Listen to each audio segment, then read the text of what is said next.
My name is Timothy Winey. I've been working on some very basic research, hence the name, involving water and other liquids. So I do need to move quickly because there is a wide range of strange and interesting effects here to share. So I got thinking about boundary layers, and I wanted to do a simple experiment to explore the boundary layer between water and something that repels water in a dynamical system. And so I went to my local shop and bought 2 lava lamps. I figured wax and water would be a good interface. And you will see in the video here that the lamp on the right does not behave normally. I thought it might have been faulty. I switched the bottles to each other's lamps. Didn't make any difference. Bought 2 more lamps. Same effect, 2 more lamps. The wife said that's enough. And so anyway, so here we go. But first I'd like to just read this quick quote. I think this is apropos to sort of prepare you for the strangeness to come. Faraday says, quoting William Crookes, "Before we proceed to consider any question involving physical principles, we should set out with clear ideas of the naturally possible and impossible. But this appears like reasoning in a circle. We are to investigate nothing till we know it to be possible, whilst we cannot say what is impossible outside pure mathematics till we know everything." So I find that quite stimulating. And so Crookes goes on to say, in the present case, I prefer to enter upon the inquiry with no preconceived notions whatever as to what can or cannot be, but with all my senses alert and ready to convey information to the brain, believing, as I do, that we have by no means exhausted all human knowledge or fathomed the depths of all the physical forces, and remembering that the great philosopher already quoted, namely Faraday, in reference to some speculations on the gravitating force, nothing is too wonderful to be true if it be consistent with the laws of nature. And in such things as these, experiment is the best test of such consistency. So here are some very unusual experiments that I hope will shed some light on boundary layers and other effects. So this is obviously sped up for brevity, but the lamp on the left will begin convecting, and the lamp on the right will take on a stable shape and hold that for some considerable time. So this is not normal. If I bought a lava lamp that did that, I would certainly return it for a refund. So I thought there had to be something wrong with these lamps, so I bought 2 more. And here we go again. This is not trick photography. This film has not been reversed. This is real time, running side by side. 2 novelty lava lamps. Later on, we'll talk about fuel treatments and a change in the freezing temperature of fuel, which may provide some clue as to what's going on here. But these persist for quite extended periods of time. This is sped up several times, obviously. And obviously the lamp on the right, you expect it to pinch off once it reaches a certain waistline, and it doesn't until now. So at any rate, so this is an oil and water mixture. I just took equal amounts of oil and water, put in denture cleansing tablets. The place I buy my denture cleansing tablets is beginning to look at me a bit strangely. They seem to buy a lot of these. And my father, being a retired dentist, I was trying to take good care of my teeth, so it's a bit of a mismatch. But so here's an oil and water mixture. We just mix up oil and water, agitate it with denture cleansing tablets, and let it sit overnight. And as you can see on the left, you have a more clearly defined boundary layer, and it's much greater on the left. The left is the structured sample. So we then stir these samples, mix them nice and thoroughly, and okay, so you think, here we go. And what you end up with is a very rapid return of this boundary layer on the left.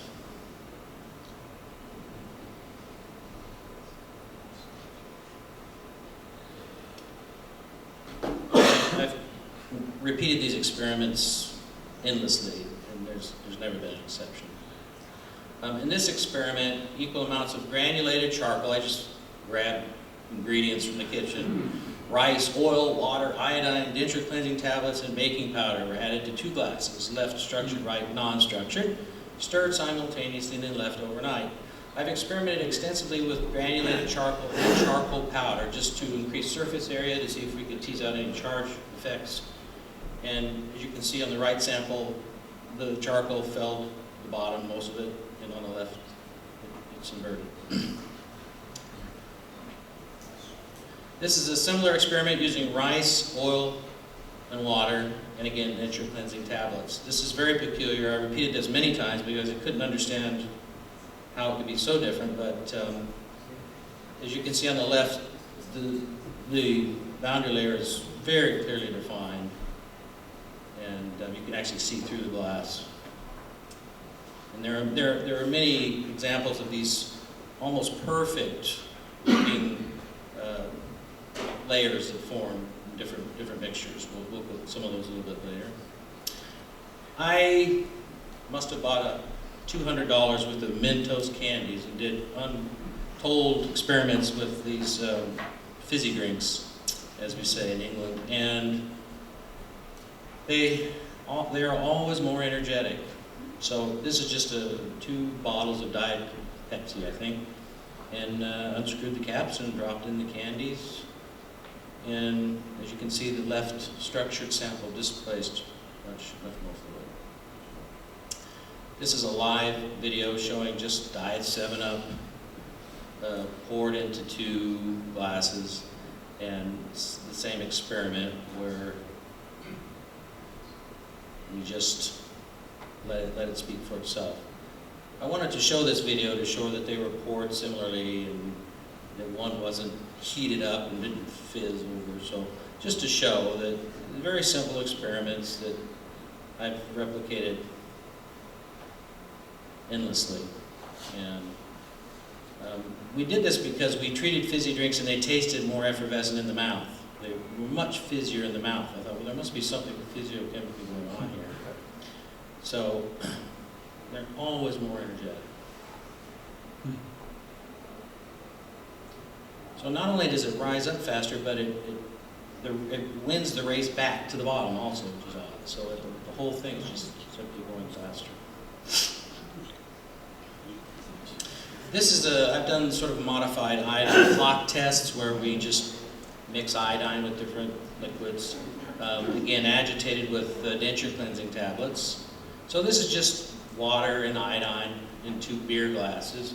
You can see just faintly at the bottom the little denture cleansing tablets. This is sped up, I think, 64 times. So I'm sure the chemists among you know about iodine clock tests. This is just such a discrepancy in the reaction rate.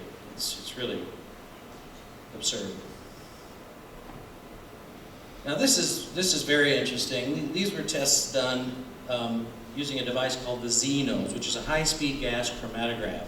And it's basically being used to smell all sorts of substances. It's the only device of its kind that's approved by both the FDA for food spoilage and other applications, and the Drug Enforcement Agency. So if this device thinks it smells heroin in your luggage, you're done.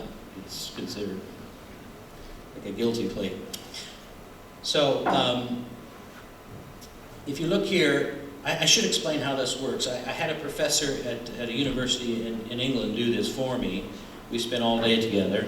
And basically he said, I'm going to show you how this works. So we sniffed, I think we started with gin. So we sniffed some gin. Okay, so it heats up the sample, and then it bombards a crystal sensor, and then it gives off the spectra. So the chromatograph can guess what it thinks this is, what it thinks that is, whether it's carbon or what have you. So, but that's not important. What's important is if you clean the sensor and repeat this test, what you end up with, if the machine is calibrated correctly, what you end up with is a perfect tracing. So you'll see a blue line, and then he'll repeat the test, and you'll see a red line perfectly tracing the blue line.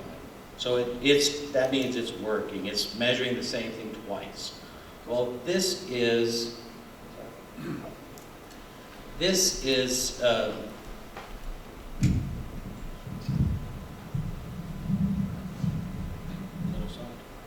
This is a sample of gin from the same bottle. The blue was the untreated gin, and the red is the structured. Now this gin was treated and left alone for 1 year before this test. So this structuring effect is remarkably stable. And it tastes much tastier. I'm not a drinker, but it's much less volatile. It doesn't burn your tongue. This is very exciting. We're working with stevia, which is a safe natural sweetener derived from a leaf that is reportedly 250 to 300 times sweeter than sugar. In very extensive double-blind taste testing, we have been able to fool the overwhelming majority of subjects into thinking that stevia is actually sugar, table sugar. So it's a calorie-free sugar substitute that tastes exactly like sugar. Now, with normal stevia, you can only add a percentage, after which point it becomes very distinctive. It gives a very distinct licorice, metallic, bitter aftertaste. So there's a limit to how much stevia you can sweeten substances with. Until now, we just keep adding more stevia and it just gets sweeter. So the blue is obviously the control, and the red is, and here you have a higher peak with the red, but in other places it dips below the blue. So it's not always predictable what it's going to do. So we're very excited about the work with stevia because obviously sugar is a big problem. This is wine from the same bottle. This is a Chilean terrible red wine. This wine was rated stinky armpits by a group of wine masters, and they actually said they would pay nothing for this wine. It was the only wine that I could find that they rated at 0. And I went to this very group of wine masters and presented this wine to them. They said, "Oh, this is tasty. We drink this. Where'd you get this?" I said, "Well, last week you rated it a 0.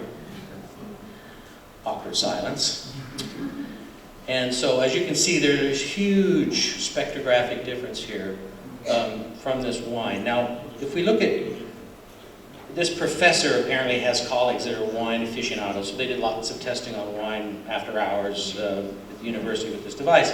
And they tested 2 different varieties of wine. If you look here, this Cabernet and Merlot, they're as if not, well, you could argue that this is as if not more different spectrographically than 2 different varieties of wine. So here we have wine from the same bottle, here we have 2 completely different varieties of wine. I just decided to spit into some ethanol to see what would happen, and that's what that looks like. And then I decided to structure some ethanol and spit again, and that's what that looks like. So just a random test just to see how spit would behave in ethanol. I bought some ethanol for some combustion tests. So this is a hydrophilic polymer test. I repeated this test many times. I couldn't believe this result. This is just a tall, skinny glass cylinder, and I pour just a little shot glass of this novelty snow. They sell it to kids to simulate snow. It's a hydrophilic polymer. And bulk water, it takes predictably 6.5 seconds to reach the bottom of the glass, and most importantly, if you look toward the bottom, it'll fan out and form a telltale mushroom shape and actually touch the sides before it hits the bottom. So it's a very predictable spread just due to the mechanics of how these polymers absorb water. And then in the second, it hurls what looks like a snowball to the bottom of the glass and does not fan out as expected. So yeah, let's show that again, because that's concentrate at the end of the cycle here where you see the spread. So it actually reached the width of the glass. When you say structured, how do you structure it? Yeah, that's a loaded question. Unwitting. So I'll talk about that. I think I'll just try to find it. Okay. So These are polymer beads. These are what we call water beads. People used to put them in vases. I don't think you see that much anymore, but these are just hydrophilic beads. They start out very tiny, the size of a BB, you put them in water. And this is the same snow that I used in the drop test. I repeated this test many times. I couldn't believe it. We basically just add the same ingredients, same amount, shake up the bottle, leave it overnight. And this is the, we can call it exclusion zone. But importantly, there's always some snow at the bottom of the structure and none on the right. There's a very defined boundary there, and of course the distance is much greater. So this will take a little explaining. These are polymer beads, but I'm showing the film in reverse. So what you're looking at is two bowls full of inflated or saturated beads, and then the film will run in reverse, and you'll see little what look like BBs emerge, and that's the small, that's the dry bead.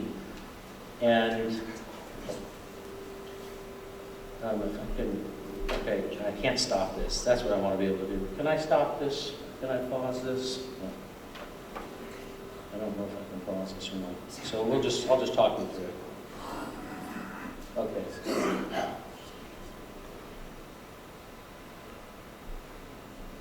Okay, so you'll see, look on the right, you'll see the beads emerge first, and this is the non-structured. So you'll see already lots of little speckles. Then on the left, and then it reverses again. So if you look at it both directions, inflating, deflating, the right absorbs more slowly than the left. So that's the important takeaway here. The structured water is taken up more quickly in these hydrophilic beads. This is another test using clear beads and red beads. So again, on the left here, you'll see an inflation or absorption. It's quicker. On the right, there's still a water line on the right here. And then as it reverses, you'll see the water line here forming much sooner than this. So already now, right about now, you're seeing the water line. These are very, very repeatable, very predictable, always without fail, quicker absorption.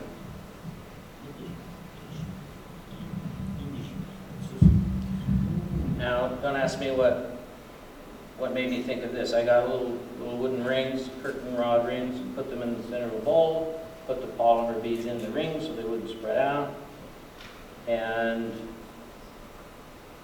let them take up wine, or the water from wine. And well, that doesn't look that terribly exciting, but if you look carefully here, what do we see? We see this super clean line once again. This is raggedy over here. And blown up, you see this absolutely regular boundary layer, and here it's much more erratic. Here, again, more snow, more beads. I did this just to test evaporation, because we're working now with plants. We think that treating vegetables or the water that is used to grow the vegetables, we believe they will give off water more slowly and last longer on the shelf and be easier to transport and taste better, all sorts of things. So I just added equal amounts of water to these two glasses and just photographed it over a period of time. This is maybe over a 24-hour period. And if you look on the right, this is, I didn't weigh these, but this has clearly lost more water. This is a counterintuitive result. This is a colloid, just milk, 4% milk. And I just threw equal amounts of beads into these. And as you can see, the non-structured milk gave up more water. The structured milk didn't want to do it.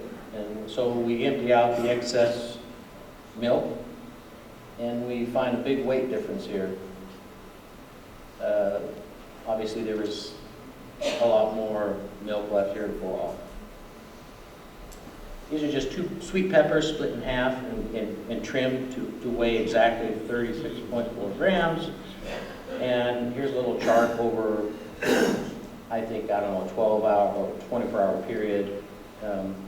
And we see that the structured pepper, not the water to grow the pepper, but the pepper itself, gives up less water, just hangs on to water better. This is a peculiar experiment. I just wanted to see if I could get milk to curdle. So I threw in some milk, some liqueur, some water, some iodine, some digestive enzymes, just let it heat. And sped up 64 times. You can see that the unstructured sample here curdled much more quickly and completely.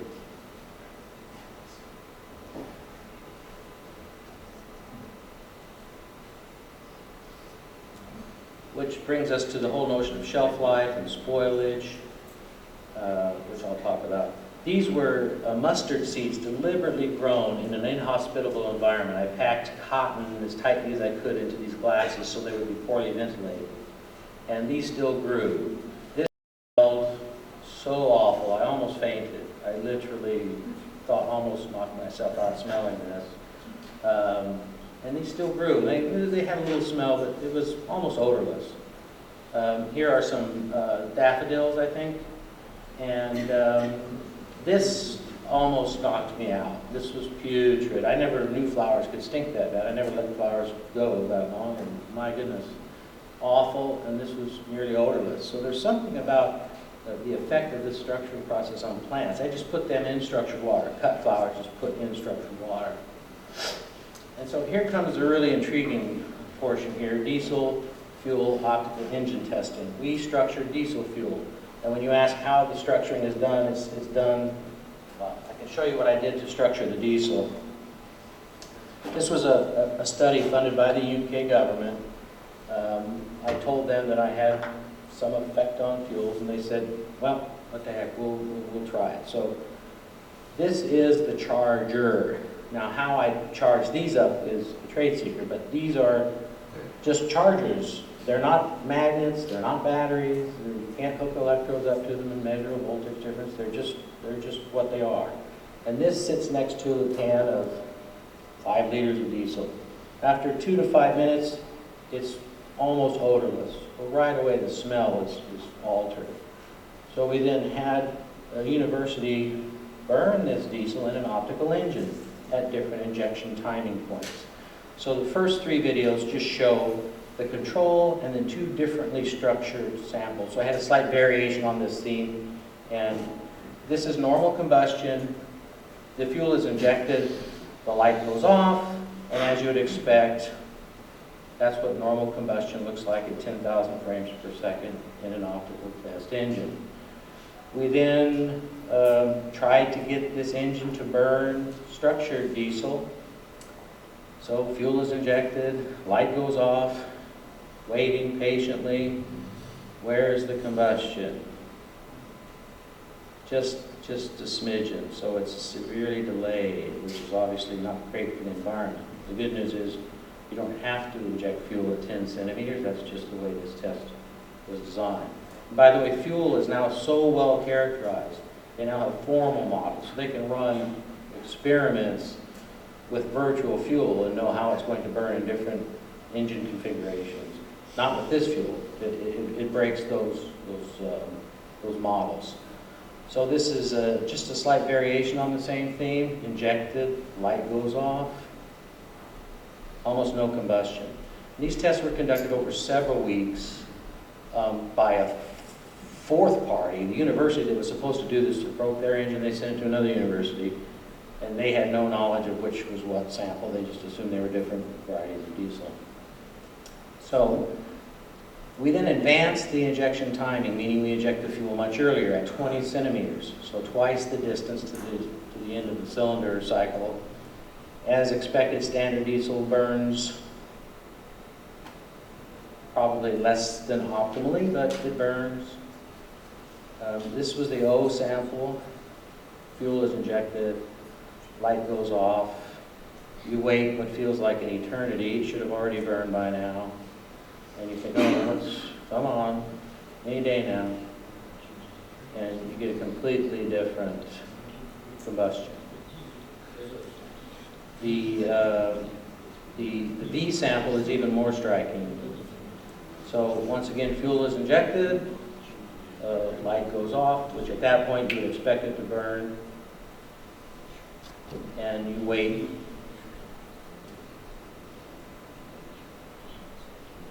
And a much different dynamic there. No hot spots, the whole thing just seems to go at once. So we then sent this for post-chemical analysis. We sent samples off to an independent laboratory. And thankfully there was no transmutation, no strangeness. It all looked chemically the same, except for two important differences. One, the cold, what they call the cold filter plugging point, or the point at which the fuel actually freezes and will not go through the injectors. This is normal. This is minus 18. That's the normal so-called freezing point of the fuel in the injectors. And the ignition delay is 4.08 milliseconds. Well, structured diesel freezes at minus 15 degrees centigrade. 3 degrees centigrade is a lot, I'm told, in the fuel business. And the delay in the combustion was 4.12 milliseconds. So this was just an emulsion I did very recently. I shook water with peanut oil, salt water with peanut oil, with little Brillo pads and embedded with the soap, and just shook them simultaneously. I even switched hands to make sure I wasn't shaking differently with your hand. And you see this this film on the right. It just adhered to the glass. Just sort of an experiment with making an emulsion. And this is, I think, the last test. This is, I think, 1 frame per minute time-lapse film. This is gin with peanut oil. And as you can see, over a period of maybe 3 hours, this separates.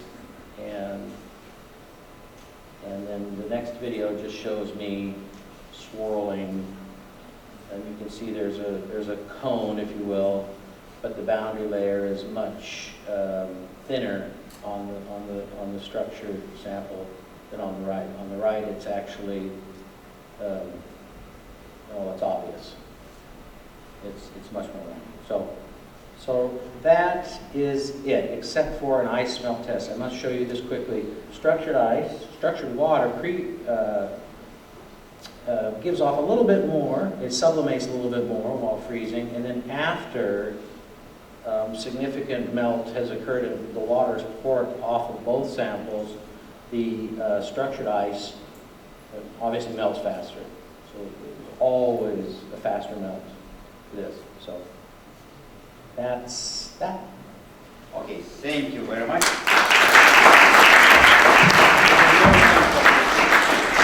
No time for questions, but I really appreciate Mr. Winey because I know what we'll do at dinner time. We'll ask him to structure our wine here. I haven't started.